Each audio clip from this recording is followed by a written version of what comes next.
All right, Alexander, let's talk about possible negotiations, or at least according to Ukrainian President Zelensky. He is saying that he is, or at least he's signaling.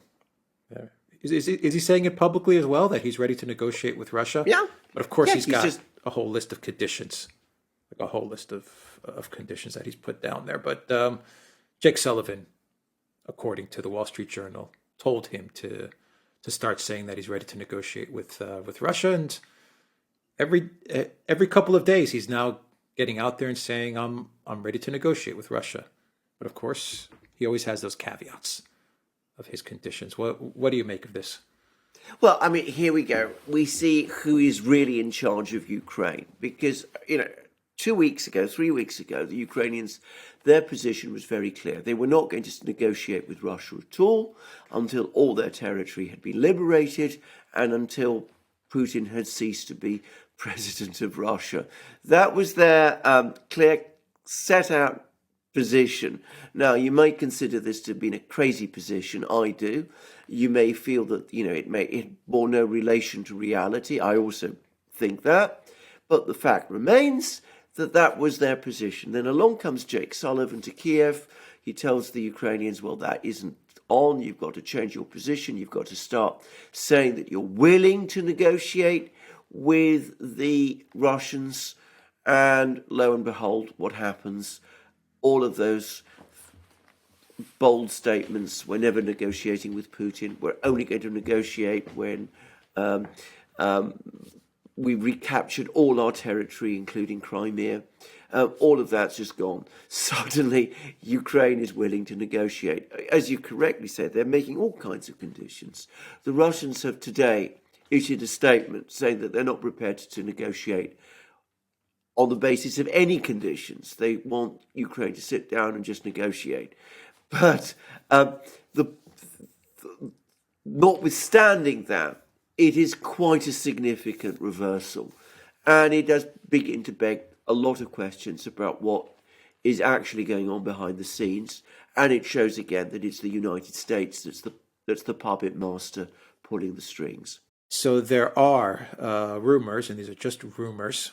It has not been confirmed by any news outlets that I've seen, Collective West or Russian.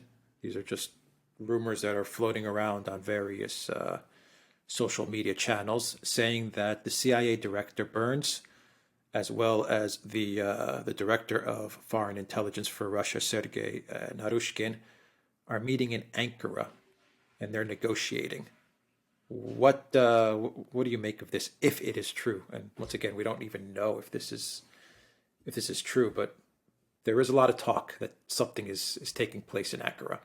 Yeah, I mean, this is not been confirmed by the Russian or American governments, and it's not, so far as I can see, been confirmed by any Western or Russian media entity. It originates from Ukrainian channels, but it may be true. It's the sort of thing that does happen in conflicts, and it's often the case that intelligence officers or leaders of the various intelligence agencies become the point figures to actually to start up some kind of a dialogue. Now, if it is true, then it demonstrates again something else, which is that Zelensky may come along and impose whatever conditions he says he wants.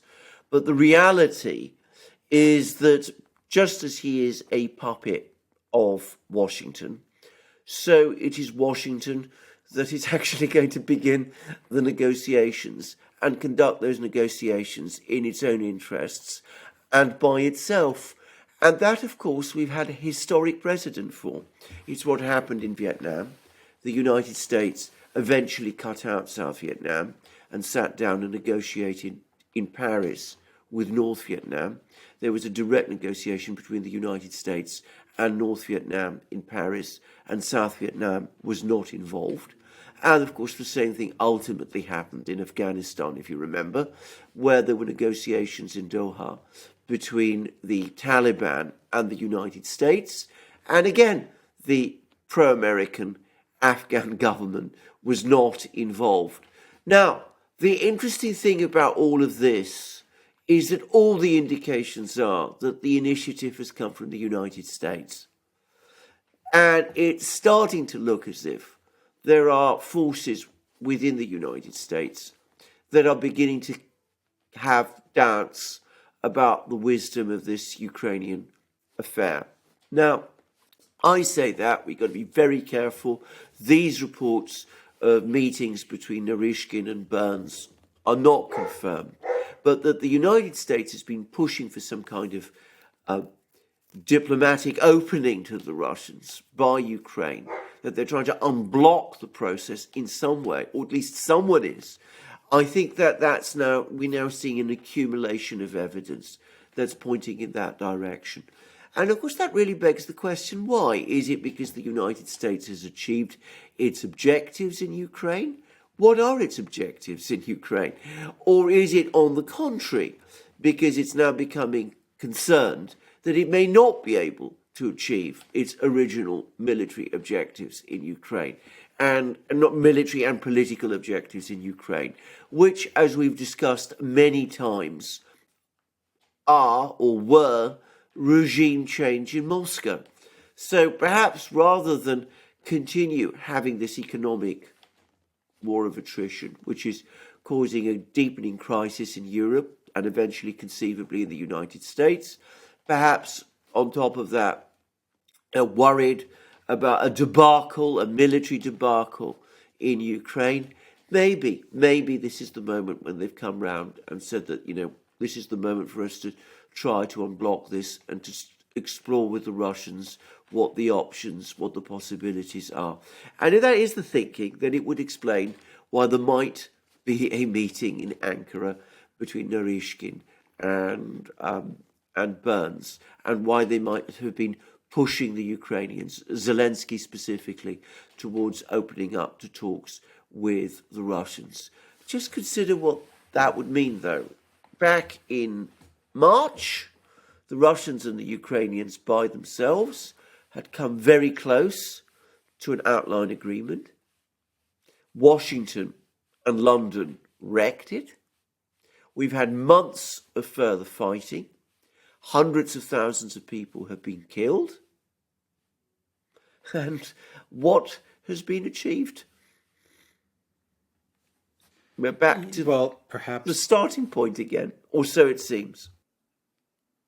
Well, perhaps Washington has achieved a couple of their objectives in that they've destroyed Europe, the EU, and they've subjugated EU nation states. So they've got that. They've got the EU completely in their orbit. They had a really good result in the midterms. That may have been one of their objectives, and it could be tied into the Ukraine conflict. It could be tied into the rumors about FTX and all of this stuff. But whatever it is, you could say that they got the war over the finish line, which was the November 8th midterms. They dragged the war up until the November 8th midterms. They even got a few territorial victories as well that they could sell to the American public, and they had a good result in the midterms. So you could say that those two objectives may have been met. But I have seen quotes from Sullivan saying that Ukraine is going to continue to get full support from the United States, and there are going to be no negotiations that are going to take place. And you have a lot of other reports coming from the New York Times and the Washington Post claiming that the Ukraine military, they are not going to stop anything with regards to how they're conducting the conflict or the pace of the conflict. And that leads me to believe that perhaps there's different opinions in D.C. Maybe there are warring factions in D.C. You also have, on the economic side, you have Yellen coming out with a statement saying that she's going to now go after companies, entities that are somehow connected to or facilitating Russia's military-industrial complex. She's going to start to identify those entities and put sanctions on them as well. And finally, you have the European Union Parliament, the largest party in the EU Parliament.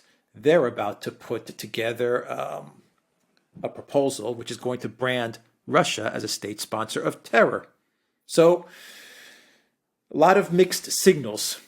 To put it mildly, absolutely, and I have absolutely no doubt you're right that that there's a battle going on in Washington, that there are different factions fighting things out between them. I mean, the neocons would not be happy with this outcome. If this war were to end now, Russia has the land bridge to Crimea. Russia gets control of Donbass. Ukraine presumably stays out of NATO because that's an absolute, I think, red line for the Russians. I mean, they've made that absolutely clear about that. Well, I think from a neocon point of view, with Putin still fully in charge in the Kremlin, this would be a deeply disappointing outcome. It would not, by the way, and I think this is a point we really do need to make, it would not be a fully satisfactory outcome from the perspective of Russian public opinion either. I mean, there would be a lot of criticism in Moscow if this was the agreement. But, you know, let's put that aside. Today we're talking about the United States. But I think that there are divisions. Now, let's unpack them. Ukraine wants to continue, the Ukrainian military wants to go on the offensive. So did the South Vietnamese military. When the Paris agreements were reached, so did the Afghan military. Remember President Ghani and his government and his military. They said, we have nothing to do with all of this. We will continue fighting just as before. One of the paradoxes of these things is that the United States is never fully able to control its, the more military elements amongst its clients. And of course, in the case of South Vietnam, they launched an offensive which went catastrophically wrong and led to a counteroffensive which ended in the final collapse of South Vietnam. And of course, the Afghan government of President Ghani, well, we all remember what happened there, how it just imploded after just a few weeks. But I wouldn't put too much into the fact that the Ukrainian military might be saying, we will continue the war. I mean, maybe they have support in the United States, which will enable them to do that. But if the United States is walking away from this, then of course they're going to be unable to continue the war in any meaningful sense. Secondly, if we're talking about Sullivan saying, the United States will continue to back Ukraine, all the way and all that. Well, they always say that. The Americans always say that about their clients until the point comes when they abandon them. I'm sorry to say, has been the consistent story of American foreign policy since the 60s. It was true in Vietnam. It was true in Afghanistan. It's been true in other places too, by the way. So, we mustn't, again, get tied into that. And Yellen would probably want to impose sanctions on Russia's military industries anyway, on people trading with them. And that could be something she's rushing to do as quickly as she can before the peace deal is sealed, because the United States would want to do that anyway, because it doesn't want to see Russia's military industries developed, whether there's war or peace in Ukraine. And as for the European Parliament and the Europeans, well, I think you got it. You got it right at the beginning when you said that the United States has achieved one great thing. They've killed the Nord Stream pipelines once and for all. They've subjugated Europe once and for all. The European People's Party gets through the European Parliament a resolution which says that Russia is a terrorist state. Well, that's nothing more from the American point of view than icing on the cake. It means that the Europeans remain as estranged from the Russians as the Americans want them to be. So yes, these are contradictory signals. But if you think about it, if you take a step back and approach this with the sort of cynicism, which I think perhaps is justified, they're not actually that contradictory. We could be having all these moves being made, and at the same time, peace talks of some kind taking place in Ankara, which have cut out the Ukrainians, and which are taking place between the Americans and the Russians. I want to go into Janet Yellen's statement with regards to sanctions, sanctioning Russia's or sanctioning entities that are part of, work with, trade with the Russian military industrial complex. She also said in this interview statement that she gave on the sidelines of the G20 summit in Indonesia, she said, and I quote, "We would probably feel, given what's happened, that probably some sanctions should stay in place." And she was referencing the fact that when and if the Ukraine conflict ends, which I find interesting that she's talking about the end of the Ukraine conflict, that the United States would continue to place sanctions on Russia, would continue to squeeze the Russian economy. In other words, it's kind of an admission. It's almost like two admissions, it seems to me. One is that, okay, the Ukraine conflict will eventually come to an end, understood, though no one knows when and how that's going to happen. But even more than that, it's an admission from Yellen saying that this is not really about Ukraine for us. This is about squeezing Russia. Exactly. But of course, it has been that all along.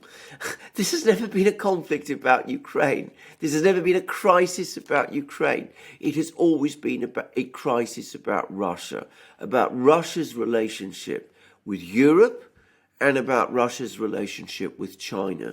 The United States tried to do something to break Russia's relationship with Europe. In that, it has succeeded completely. And it has also tried to effect regime change in Moscow, collapse the Russian economy, bring down President Putin, create tensions between the new Russia and, the new Russia with the oligarch-led alternative government they supposedly have waiting in the wings, and China, and that hasn't happened.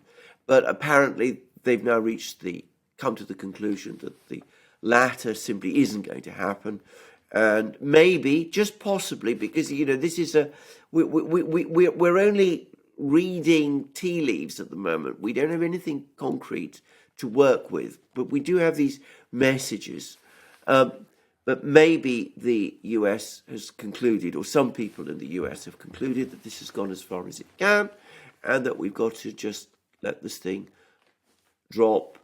I suspect there will be continual fighting for some months more, until eventually Donbass is cleared of the Ukrainian forces. And then, as I said, if all of these tea leaves, we're reading these tea leaves correctly, then, as I said, a final ceasefire perhaps, except, of course, Ukraine might not agree to abide by it. But anyway, some kind of settlement which will leave the Russian-Chinese alliance intact. Yeah, but would Russia agree to some sort of ceasefire on those terms? I mean, okay. Well, that would go on. Just real quick, that would explain the articles coming out of the New York Times and the Washington Post, specifically those two outlets, where they seem to be pushing this frozen conflict narrative. We had the Mark Milley article, General Mark Milley, talking about freezing the conflict. We had another article from the New York Times on Saturday, with the title saying "Winter will be a major factor in the Ukraine war," officials say. And in that article, it specifically states that, according to the New York Times, their sources in the Pentagon, in the Biden White House, say that this conflict will indeed, because of winter, will indeed freeze for up to 6 months, they say. This is what the experts, according to the New York Times, are reporting. Once again, this is what the New York Times is reporting. And their argument was that yes, the ground will be freezing and will be hardening, and that may play into the Russian military's advantage. But these experts say, according to the New York Times, these experts say the snow and the weather conditions will make movement very difficult and very slow. I don't know if I buy that. What do you think about that? It does seem that there's a certain faction in the U.S. government that is trying to.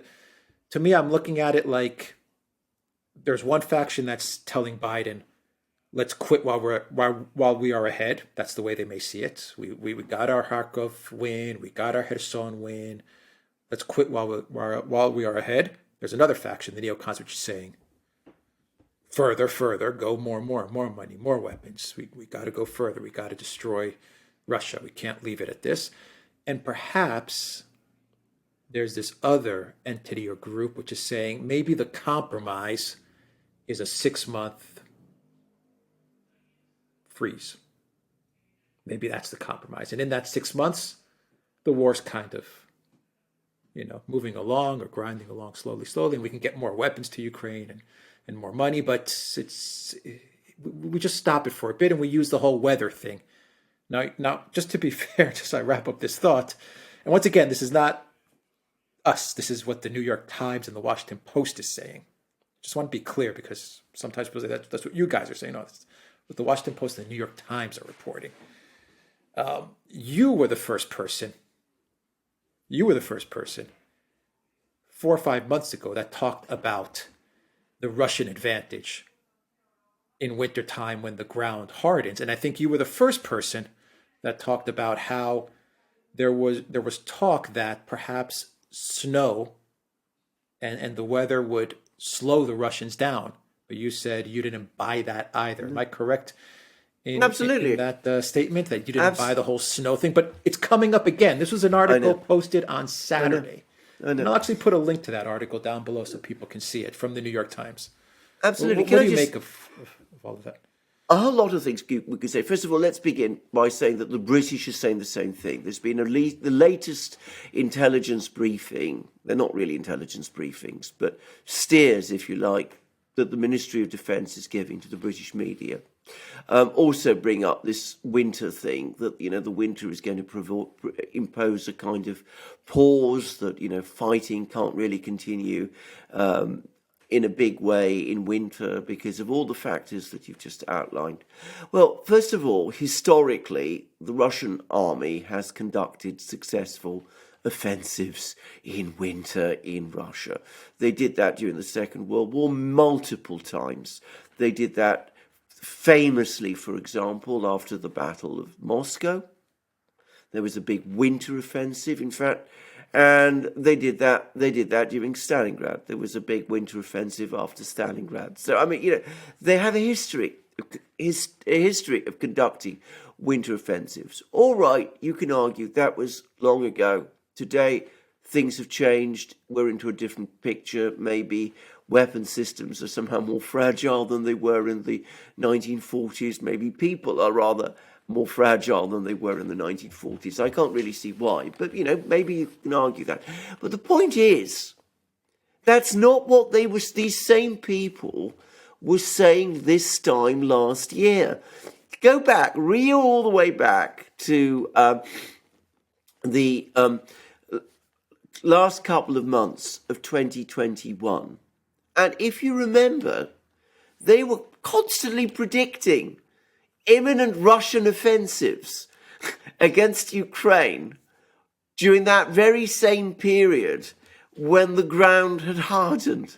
So at that point, the hardening of the ground was going to facilitate a Russian attack on Ukraine. And of course, when it didn't happen in December and January as they'd expected, you remember all that?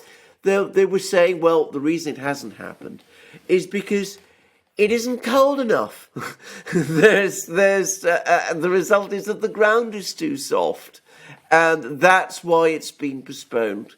And of course, it did eventually happen in February. So, they're saying one thing this year, which is completely different from what they were saying next year. It could just be, though, that they are bringing up this business of, the winter freeze because they want to use this period. They've got, as you said, they've got Kharkiv, they've got Kherson, they've got all of these things.